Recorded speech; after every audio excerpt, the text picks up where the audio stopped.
Today, I want to talk to you about diet season, also known as the new year. One of the most dreaded times of the year. A time where every single diet product under the sun is shoved in our faces, all promising to make us thin. Because as you know, if you are thin, you must be happy. Once upon a time, there was a little girl. She was an average size. She liked riding her bike and playing with her friends until one day, someone called her fat. And like many other girls, she grew up believing that being fat was the cause of her unhappiness. She spent years yo-yo dieting, trying to fit into the beauty standards that were dictated mainly by men who didn't actually want her to be happy in the first place because she bought more of their shitty products when she was sad. And no matter how hard she tried, she was never able to reach the image she saw in beauty magazines. This is a true story. For years, I was unhappy with my weight. I hated my body. My stomach was never flat enough. The legs were always a bit too short, and let's not forget my C-section shelf, which honestly, I could pitch a tent with. Like, for real, it's so big. Sometimes when it rains, I just fling it over my head and use it like an umbrella. Here's the thing. I was convinced that if I only lost the weight, all my problems would just disappear. But guess what? It didn't happen.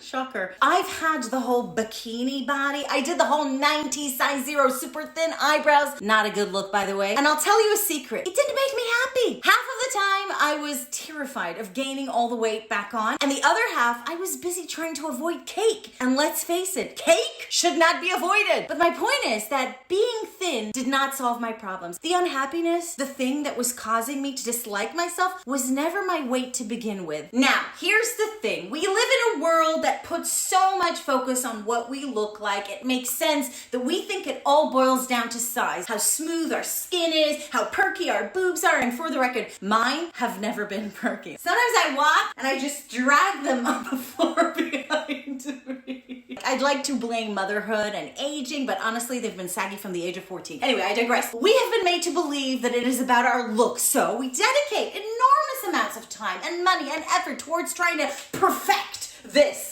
Pretty close. Oh God. But imagine if we dedicated as much time to exploring our feelings, our relationships, ourselves, and also enjoying life. Wouldn't that be a better way to spend our time? And I get it. It is hard, especially when people focus on the exterior. And listen, they can be really cruel, but you know what? As a 46-year-old woman who has had 3 kids, 2 C-sections, has a lot of wobbly bits, and has been standing here in her swimming suit for the past few minutes for the whole world to see, I'd like to point out that the world has not ended. Or maybe it has. I haven't been out of the room in a few minutes. And there will be people who do not like what I look like, and they might make some nasty remarks in the comment section, which, by the way, are great for engagement, so go for it. But my question is, who cares? I don't give a flying what some stranger on the internet thinks about my body. And neither should you. This is your life and it's happening right now. Not when you lose the weight or when you can fit into some dress size that someone else said you should be able to fit into. So yes, there will be a lot of ads out there telling you that something is wrong with you. Remember, these are people that benefit from us feeling like